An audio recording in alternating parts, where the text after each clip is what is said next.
우리가 어떤 텍스트의 문단을 구분할 때에는 내용의 흐름과 문법의 구조와 주제의 전환을 고려해야 합니다. 거기다가 그 텍스트가 시간적으로 지금 그 텍스트를 해석하는 해석자와 시간의 거리가 멀리 떨어져 있을수록, 그러니까 과거로 멀리 갈수록 우리가 문단을 구분할 때는 고대 문헌의 전통적인 구분 방식 등을 참고해서 문단을 구분해야 된다는 거죠. 이와 같은 원칙을 적용해서 로마서 1장의 문단을 조금 작게 구분해 본다면 로마서 1장은 4개의 문단으로 구분이 됩니다.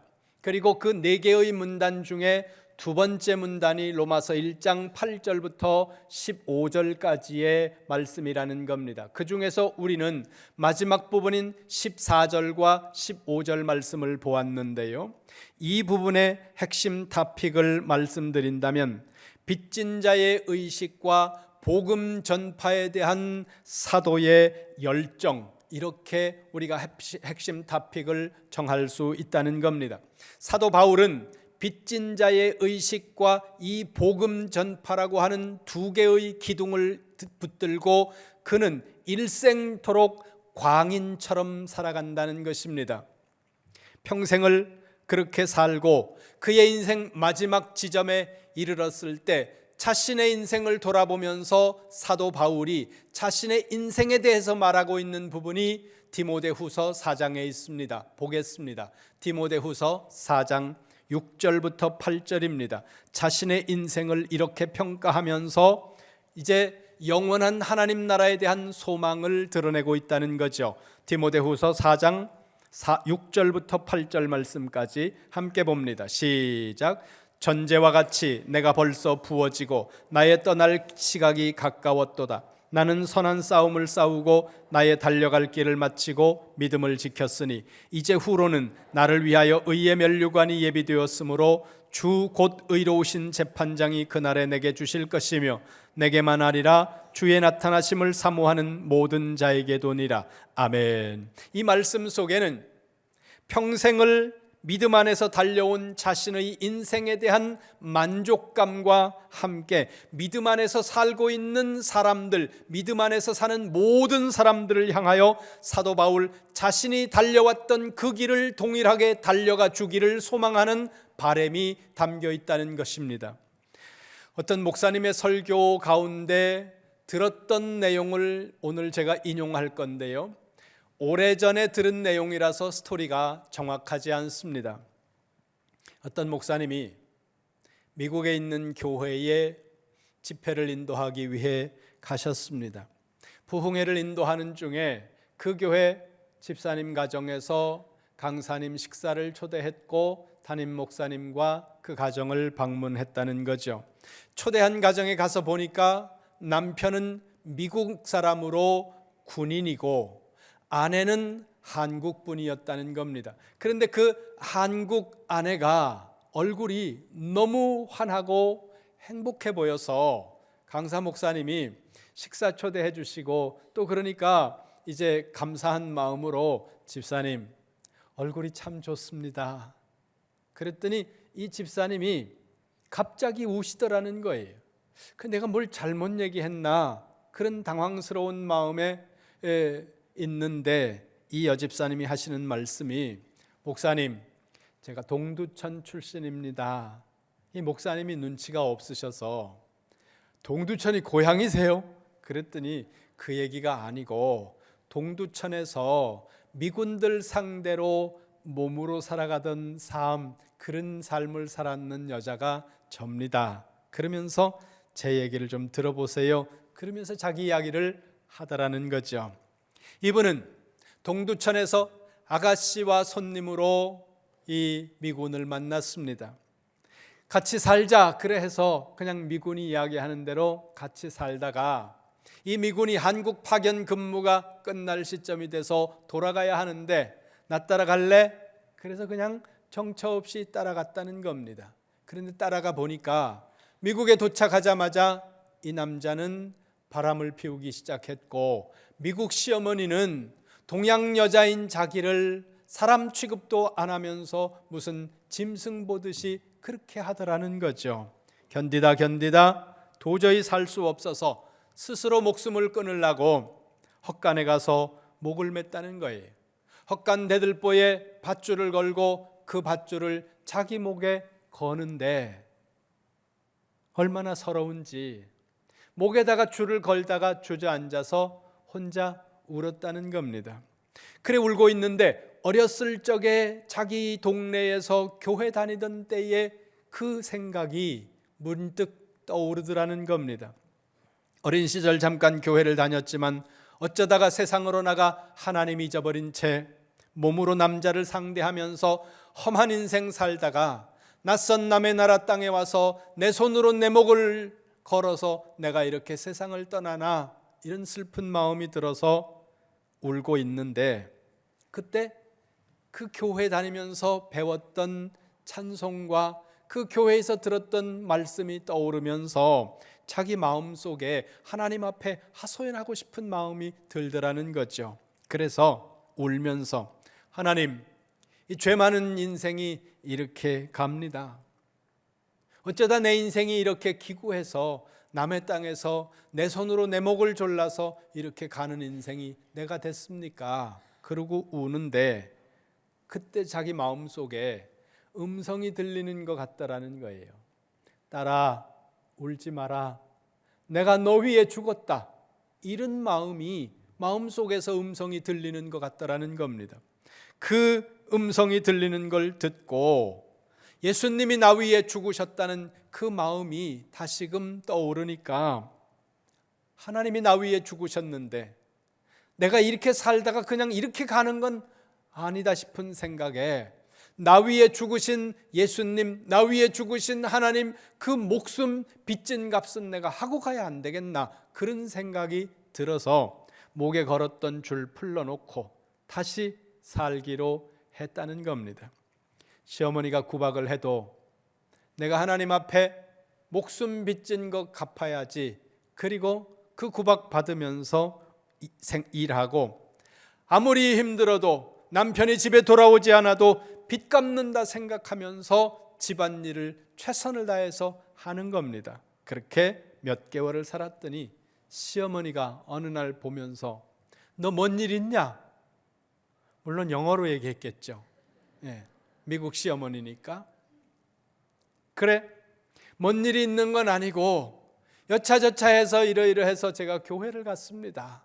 그러면서 내가 믿는 예수님, 시어머님도 믿어보라고 전도를 했더니 이 사람 취급도 안 하던 시어머니가 며느리 손을 잡으면서 하는 말이, 하나님이 우리 집에 천사를 보내주셨는데 내가 몰랐구나, 미안하다. 그러면서 시어머니가 그냥 회개를 하더라는 거죠. 그리고는 아들을 불러놓고 너 우리 집에 하나님이 천사를 보냈는데 네가 저 천사를 저렇게 대접하면 안 되지. 네가 계속 이렇게 살려면 나가라. 내하고 인연 끊고 집 나가버리면 나는 저 천사 딸 삼아서 둘이 살란다. 그렇게 얘기했더니 이 아들이 돌아와 버렸다는 겁니다.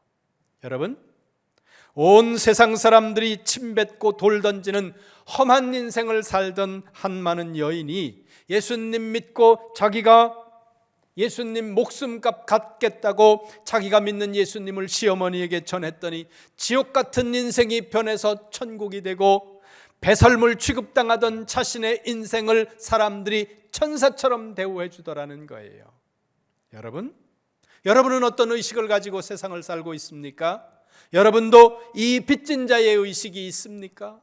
하나님으로부터 내가 모든 사람 가운데 빚진 자라는 이 빚진 자의 의식이 없으면 우리는 원망과 불평으로 해가 뜨고 해가 지는 인생이 된다는 거예요. 여러분, 무엇 때문에 원망하고 무엇 때문에 불평합니까? 죽을 인생, 이 불쌍한 인생을 하나님이 예수 그리스도를 보내주셔서 나를 구원해 주셨다고 하는 이 빚진 마음이 우리 밑바닥에 있다면 우리가 어떠한 환경 속에서 살든지 하나님 감사하면서 살 수 있다는 거예요. 돈이 없어 불행한 게 아니에요. 이 빚진 자의 의식이 없기 때문에 오늘 우리가 불행하고 불평스러운 인생을 살고 있다는 것입니다. 바울은 말합니다. 내가 빚진 자다. 오늘 본문 보세요. 14절 같이 봅니다. 시작. 헬라인이나 야만인이나 지혜 있는 자나 어리석은 자에게 다 내가 빚진 자라. 아멘. 거기 14절 맨 마지막에 보세요. 이렇게 말씀합니다. 내가 빚진 자라. 그런데 14절 맨 앞에 있는 단어를 보세요. 헬라인이라는 단어가 나오고 있는데 이 헬라인이라는 단어는 명목적으로 그리스 사람들만을 의미하는 단어는 아닙니다. 이 단어는 그리스인을 지칭하는 단어가 맞아요. 그런데 이 본문 속에서 헬라인이라는 이 단어는 헬라 국적을 가지고 있는 혹은 헬라 혈통의 사람들만을 의미하는 것이 아니라 그 당시에 헬라식 교육을 받지 못한 헬라식 교육을 받은 모든 이방인들을 다 포함해서 헬라인이라고 말하고 있다는 겁니다. 그 다음 단어가 뭡니까? 14절 두 번째 단어가 야만인이라는 단어입니다. 이 야만인이라는 단어는 헬라어 사본으로 보면 바르바로스라고 하는 단어가 사용이 되었는데 이 바르바로스라고 하는 단어를 다듬지 않고 번역하면 말 더듬는 혹은 낯선 말의 이런 뜻이라는 겁니다. 이걸 우리는 야만인이라고 번역을 해놨는데 여기서 말을 더듬는다, 이 단어가 바르바로스라고 그랬잖아요. 근데 말을 더듬을 때 이 말을 더듬는 원인들은 다양한 것이 있습니다. 장애로 말미암아 말을 더듬는 것일 수도 있고 또 다른 이유로 인해서 말을 더듬을 수도 있고 말이 낯설다 이런 의미로 오늘 본문 속에서는 쓰이고 있다는 거죠. 그러니까 이 본문 로마서 1장 14절에서 이 단어가 의미하는 것은 장애 때문에 말을 더듬고 대화가 잘 안 되고 낯설고 이런 이야기를 하는 것이 아니라 문화가 달라서 사용하는 언어가 달라서 그 가운데 소통이 잘 되지 않고 있는 이 현상 때문에 이 단어를 쓰고 있는 의미가 일순이라는 겁니다. 저하고 아내하고 해외를 가끔 나가면 여행을 하면 둘이 이제 유명한 스팟을 이렇게 다닐 때가 있지 않습니까? 그러면 오늘 어디 간다 그러면 아침에 제일 먼저 일어나서 저는 스마트폰을 켜고 그 안에 있는 구글 맵을 터치를 한 다음에 그 구글 맵을 통해서 검색을 하고 그걸 손에 들고 찾아갑니다. 대부분의 사람들이 그렇게 여행을 할 거예요. 물론 여러분들 중에는 깃발 보고 다니시는 분들도 있겠지만 그러나 여행하는 방법은 다양하죠. 저는 그렇게 찾아가는데 제 아내는 사람을 붙들고 물어봐요. 어떤 경우에는 제법 긴 시간 동안 묻습니다. 근데 문제는 못 알아듣는다는 거예요. 우리 아내만 못 알아듣는 게 아니라 나중에 보면 대화한 사람도 못 알아들은 것 같아요. 자꾸 그렇게 붙들고 물어보고 저보고도 물어보라는데 야 뭘 물어보냐, 여기 물어보는 게 제일 나아 그러면서 저는 이렇게 하는데 이렇게 문화가 달라서 언어가 달라서 서로 소통이 안 되는 경우 우리는 경험하지 않습니까? 여기서 지금 14절에서 야만인이라고 말하는 바르바로스라고 하는 이 단어가 의미하는 것은 그런 다른 문화 때문에 언어가 통하지 않는 이런 상황을 이야기하고 있는 그런 말씀이라는 겁니다. 우리 한글에서 혹은 우리의 의식 속에서 야만인 그러면 우리는 어떤 것이 떠오르느냐 하면 식인종이라든가 뭔가 문명화되지 않은, 문명으로부터 상당히 제외되어 있는 제한된 어떤 그런 사람들을 먼저 떠올릴 수 있습니다. 그런 이미지가 이 야만인이라는 단어 속에 있다는 거죠. 하지만 로마서 1장 14절에서 바울이 하려고 하는 말씀은 그런 의미와는 조금 상이하다는 것입니다. 그 뒤를 보면 명확해집니다. 14절 그 뒤를 보세요. 야만인 뒤에 뭐라고 나와 있습니까? 지혜 있는 자, 어리석은 자 이렇게 말합니다. 여기 로마서 1장 14절에서 구약 시편의 중요한 문학 양식 하나가 사용되고 있다는 거죠. 그게 뭐냐면 패럴리즘이라고 하는 겁니다. 이 패럴리즘을 우리말로 번역을 할 때 평행법이라고 번역을 하기도 하고 또 다른 단어로 번역을 하면 병렬구조라고 이렇게 번역을 하기도 합니다. 병렬 구조라는 것이 뭐냐 하면 문장 안에 두 개의 어구가 형식적으로 대칭을 이루어서 나열이 되는 모습으로 글을 써나가는 방법을 이야기한다는 거죠. 그렇게 병렬 구조로 글을 쓰는 이유는 그 의미를 강조하기 위해서예요. 어떤 것을 비교함으로 그 비교를 통해서 의미를 강조하고 화자 자신이 자신의 의도를 더 분명하게 드러내기 위한 수사적 장치, 그게 패럴리즘이고 평행법이고 병렬 구조라는 겁니다. 자, 그러면 14절 다시 보세요. 두 개의 어구가 나열이 되고 있습니다. 첫 번째 어구는 헬라인 야만인입니다. 두 번째 어구는 지혜 있는 자, 어리석은 자라는 어구예요. 여기서 헬라인과 지혜 있는 자가 짝이고 야만인과 어리석은 자가 짝이에요. 같은 걸 이야기하는 다른 단어를 쓰였다는 겁니다. 그러니까 여기 야만인이라는 이 단어는 우리 한글이 가지고 있는 야만인의 의미를 나타내는 것이 아니라 헬라인들이 봤을 때, 그리스 사람들이 봤을 때 그들이 어느 국적을 소유하고 있든지 헬라식 교육을 받지 않은 사람들, 이건 뭐예요? 다른 말로 바꾸면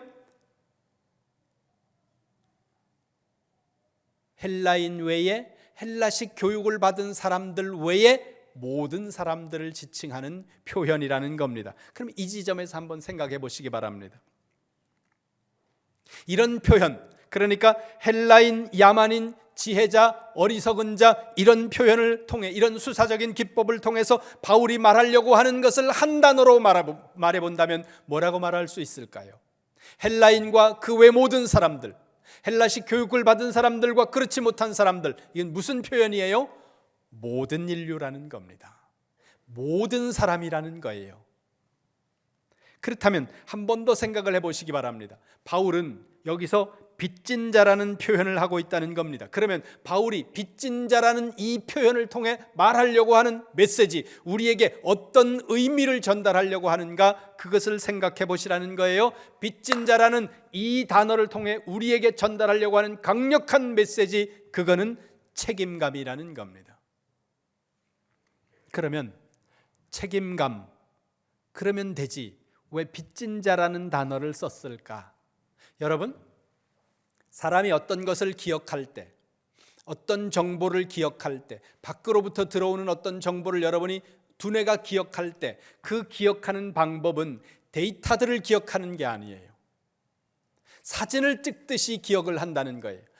그것이 데이터라고 하더라도 그것도 사진 찍듯이 해서 우리는 우리 머릿속에 기억을 한다는 겁니다. 이거는 지금까지 뇌를 연구하는 사람들과 심리를 연구하는 수많은 사람들이, 정신분석학자들이 이런 일들을, 이런 사실들을 연구를 통해 규명을 해놨다는 겁니다. 그렇다면 우리가 잘 기억하기 위해서는 어떻게 해야 되느냐?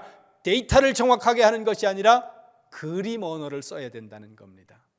그림을 그리듯이 말을 할 때 우리는 그걸 뇌 속에서 강력하게 기억을 해버린다는 겁니다. 이런 거예요. 제가 박사 논문을 4년 동안 썼는데, 박사 논문을 쓰고 나서 박사학위 취득한 다음에 그 논문 앞에 보면 이제 감사의 글 있지 않습니까? 일반적으로 쓰는 감사의 글 말고 제가 감사의 글을 3편을 개인적으로 썼습니다. 그래서 책을 만들었어요. 각각 그분들한테 저희 모친 거 하나, 저희 장모님 거 하나, 저희 아내 하나. 그 맨 앞에 감사의 글이 다른 거죠. 아내한테, 어머니한테, 장모님한테. 그래서 이게 써서 책을 만들어서 그걸 우리 이제 각각 감사한 마음에 이제 줬습니다. 근데 어느 날 한참 지났는데 저희 모친이 그래요. 야야, 내가 다 읽었다.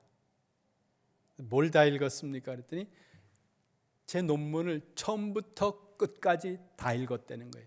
어디까지 읽어야 되는지를 몰라가지고 참고문헌까지 하나도 안 빼놓고 읽을 수 있는 건 다 읽은 거예요. 거기에 히브리어, 헬라어, 영어, 독일어 이런 거 빼고 읽을 수 있는 한글은 다 읽으셨다는 거예요. 한자도 안 빼놓고. 그래서 제가 물었습니다. 어머니, 뭔 얘기인지 아시겠어요? 그때 하나도 몰라. 하나도 모르는데 그걸 다 읽었다는 거예요. 기억나는 게 뭐가 있냐니까 아무것도 없다. 단어 하나도 기억이 안 난다는 거예요.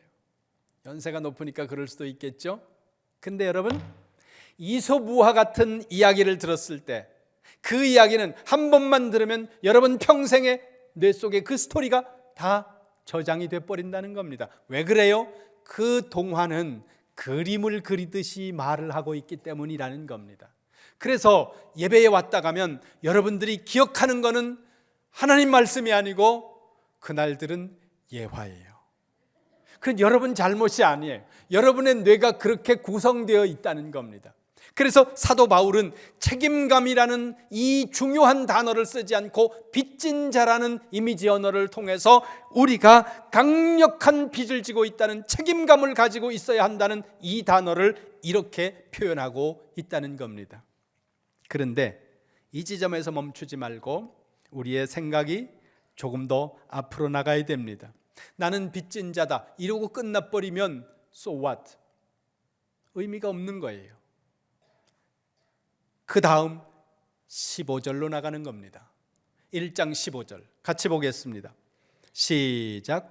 그러므로 나는 할 수 있는 대로 로마에 있는 너희에게도 복음 전하기를 원하노라. 아멘. 거기 보세요. 우리 성경 15절 맨 마지막 단어가 뭡니까? 원하노라. 헬라어 문장을 그대로 직역하면 나는 원한다 그렇게 되어 있습니다. 헬라어 단어는, 특히 동사는 성수, 격 이런 것들이 다 변하면서 어미가 변해요. 그래서 그 안에 격이 있고 성이 있고 수가 있어요. 단어 안에. 그래서 원한다는 이 원형 단어가 이 본문 속에서 1인칭 주격으로 쓰여서 해석을 할 때는 원한다 이렇게 하지 않고 나는 원한다 이렇게 해석이 됩니다.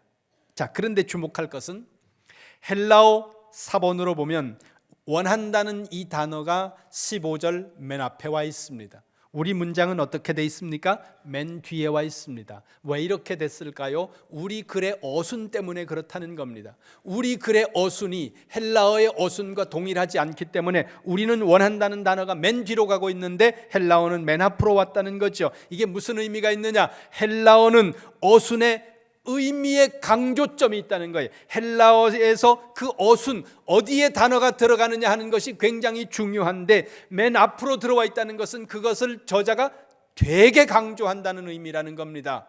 원한다는 단어가 어디에 있다고요? 15절 맨 앞에 있다는 겁니다. 그러면 다시 보세요. 14절 맨 마지막부터 봅니다. 나는 빚진 자다. 15절 맨 앞에 원한다는 단어가 있는데 나는 원한다고 말했다 그랬죠. 그러면 뭐라고 해석을 하는 거예요? 나는 빚졌다. 그래서 나는 아주 강력하게 원한다. 무엇을 원하느냐? 복음을 전하는 것을. 우리가 살고 있는 현대는 사람마다 좀 다르게 느끼겠지만 도덕적 해이가 조금 심하다 그런 생각이 들 때도 있습니다. 물론 이것은 주관적인 것입니다. 대한민국 형사법에 보면 형사 미성년자라는 표현이 나옵니다. 그 의미는 14세 미만으로 나이가 어려 형사 책임 능력이 없다고 판단되는 사람에 대해서 지칭하는 단어입니다. 그래서 우리 형사법 구조에 보면, 형법 구조에 보면 14세가 되지 아니한 자의 죄는 처벌하지 아니한다 이렇게 되어 있습니다. 이걸 악용해서 14세가 안 된 소수의 잘못된 아이들이 범죄를 저지릅니다. 그리고 나는 14세가 안 됐으니까 이 책임을 안 져도 돼.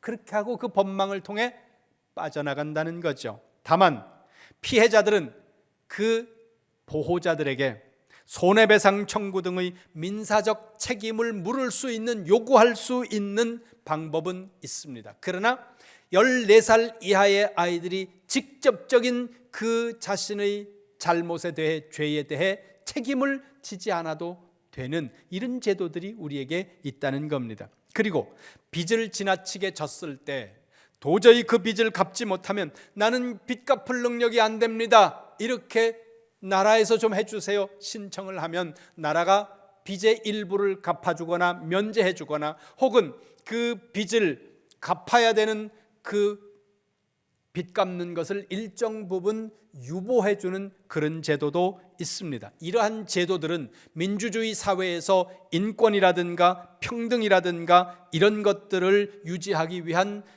매우 중요한 장점들을 가지고 있는 것은 사실입니다.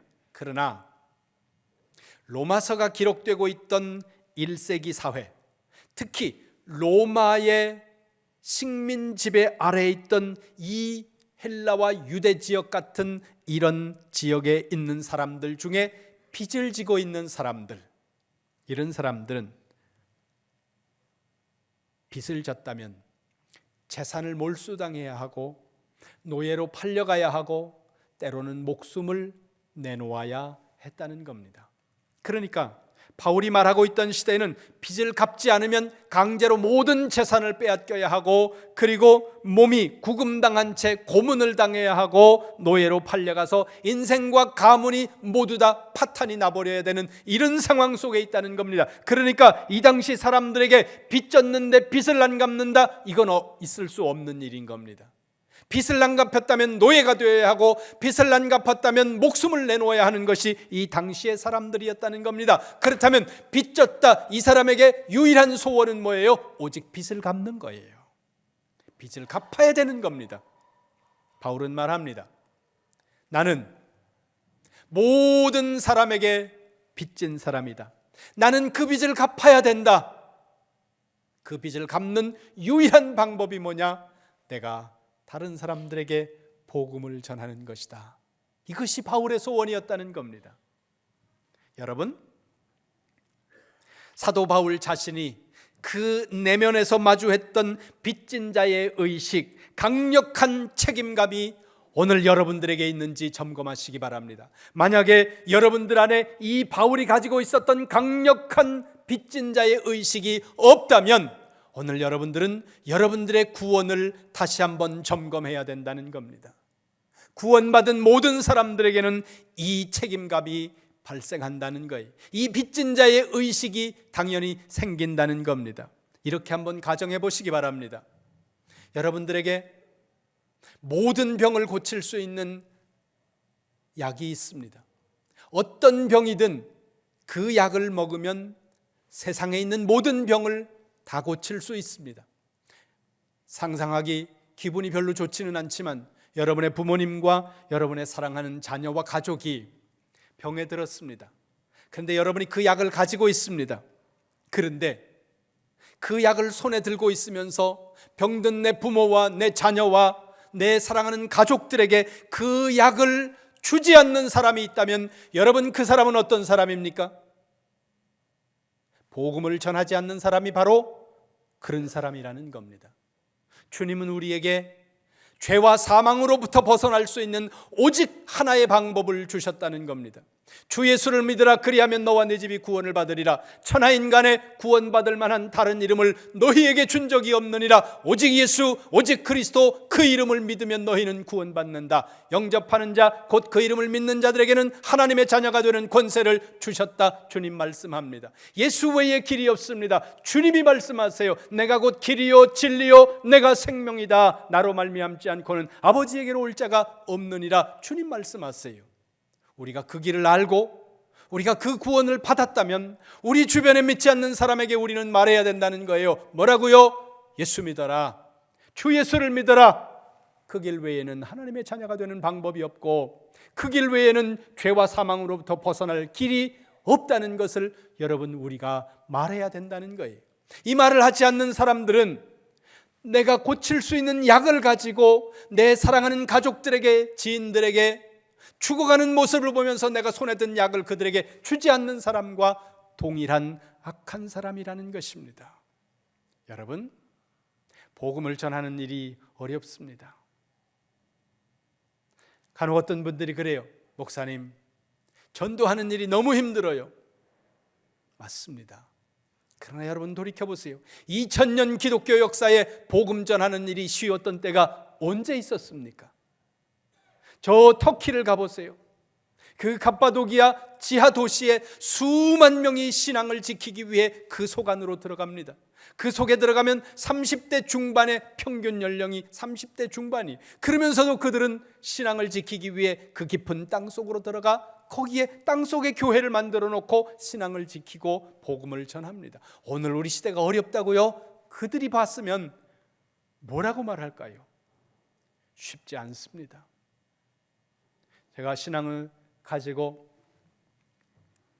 목사가 되고 저희 선친께 복음을 전했습니다. 아들이 목사인데 교회를 안 오세요. 제가 어떤 날은 하소연하기도 하고 어떤 날은 화를 내기도 하고 어떤 날은 협박을 하기도 하는데 교회를 안 오세요. 마지막에 병이 들어서 세상을 떠나는데 세상 떠나기 며칠 전 병원 침상에서 돌아가시기 직전에 예수님 믿겠다고 하고 세례받고 돌아가셨어요. 16년이 걸렸습니다. 목사가 아버지 전도하는데 16년 걸렸습니다. 여러분 배우자, 여러분의 자녀, 여러분의 가족들 전도하는데 제가 보니까 1, 2년 가지고 되는 분들은 정말 복받은 사람이에요. 쉽지 않습니다. 그러나 포기하지 않아야 된다는 거죠. 왜요? 그 길 외에 다른 구원의 방법이 우리에게 없기 때문에. 교회 와서 편안한 마음으로 예배만 가뿐하게 드리고 국수 한 그릇 먹고 갔으면 깔끔하겠는데 자꾸 작정하라 그러니까 여러분 마음이 불편하실 줄 알아요. 그러나 거룩한 부담이다 생각하시고 모두 동참하시기 바랍니다. 복음을 전하는 일에, 그리고 전도 축제를 진행하는 이 모든 일에 여러분이 동참하셔서 여러분 영혼을 구원하는 이 아름다운 사역 위에 여러분의 놀라운 수고가 힘을 보태시기를 주님의 이름으로 축원합니다. 나는 빚진 자다. 그래서 나는 빚 갚아야 된다. 이 소원이 세계 선교 여행을 바울로 하여금 3번을 하게 만들었고, 이 소원이 예루살렘으로 가면 붙잡혀서 감옥에 갈 것이라는 것을 알면서도 예루살렘으로 올라가도록 만들었고, 이 소원이 로마로 가면 죽는다는 사실을 알면서도 바울로 하여금 로마로 가게 만들었습니다. 오늘 여러분 안에 어떤 소원이 있습니까? 여러분이 가지고 있는 이 세상의 소원을 잘 되고 부자가 되고 여러분이 하는 일들이 형통하게 되기를 원하는 그 소원을 정죄하자는 것이 아닙니다.